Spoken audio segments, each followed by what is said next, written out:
I'm CW Stoneking. You're watching the AU Review. Thank you very much for joining us, and welcome back to Sydney. Thank you. How long has it been since you were last up here? Well, last time I came here was June last year. Did a show at the Opera House there. Nice to be back. Rolled in on the train, sun shining, people laying on the grass. It's good. How's the Sydney Opera House experience for you? How was it? Yeah. It was pretty good. It was pretty good. I was had a new band. It was unusual. It was different. It was good. And since then, it doesn't seem like you've been doing too many shows. You've been working on the record. That's all I've been doing. Well, I bought a house out the country and just been contending with my tribe of children and things like that. And yes, working on the record, which is finally done now. Soon I won't have to think about it. I imagine you've been thinking about it for quite a long time now. Yep. And what went, after the last record, at what point did you start working on Gon Boogaloo? Well, when I started the year after it come out, late in 2008, October. Mm.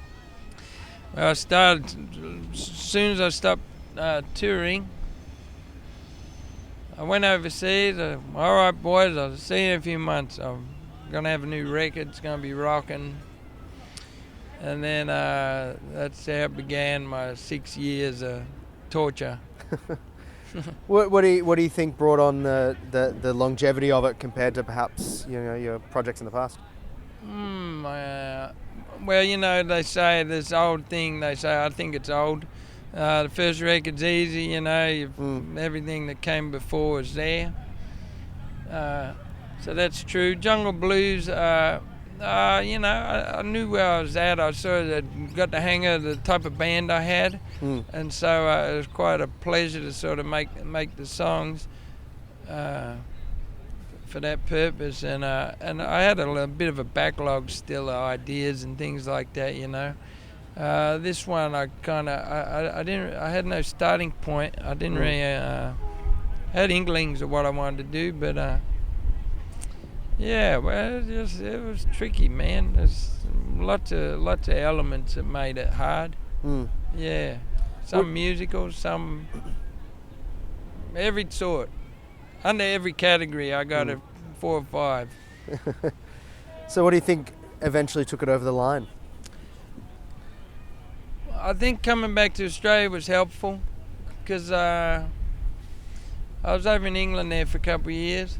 I did a lot of work, I had a rehearsal joint. I used to go work there every day and try and make songs. But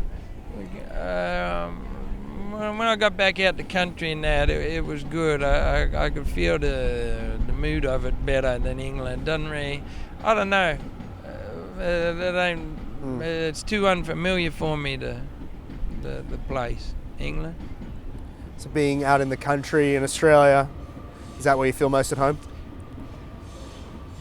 It brought it on better, yeah. I don't know if I feel most at home there, but it was helpful. It wasn't like rainy and it was too alien to to the type of atmosphere I was thinking about. I think partly, like I said, I got lots of reasons. Yeah, you don't go to England for the weather, that's for sure. No, you don't. So tell us a little bit about the results. How are you feeling about it now that it is done and that it's a few weeks away from release? I think it's good. I made it very quick. It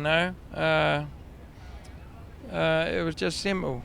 I put a band together. The band that's on the record there, or the drummer and the bass player, I got them like maybe a month before we made the record.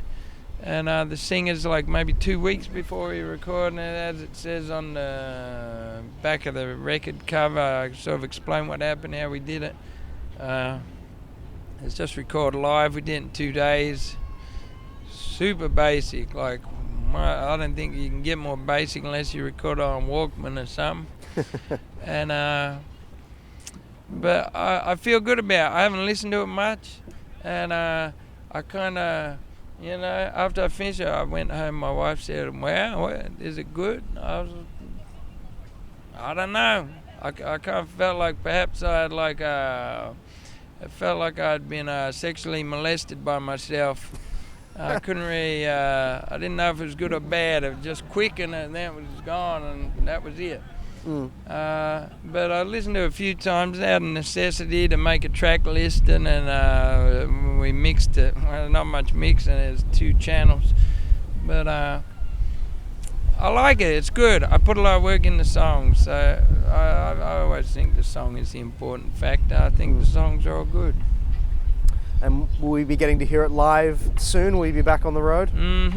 Yeah, in Sydney we're playing at the Metro on Friday the 14th of November. Are you looking forward to getting to explore those songs live? I am, yeah. It's gonna be good. It's gonna be good. Yeah, I'm still getting the hang of the electric guitar. You know, take a solo. Whew, it's risky. But once I've done it a bit, it'll be a killer. Once we get it all happening, I think it'll be a killer. Absolute. And will you have the band with you that worked on the record, or will there be a new one? Same band. First tour, I had 4 girl singers on the record. It's only 2 for this first tour, but I'm being conservative for the first time out.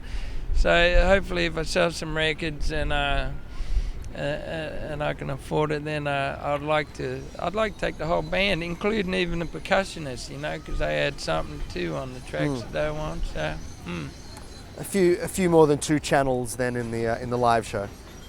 Well, yeah, we'll mic it a bit more. Stick some more microphones around. Yeah. Well, we look forward to seeing you back on the road in a couple of months, and congratulations on the record. Look forward to everyone getting to hear it in a few weeks' time. Yeah, thank you. Thanks.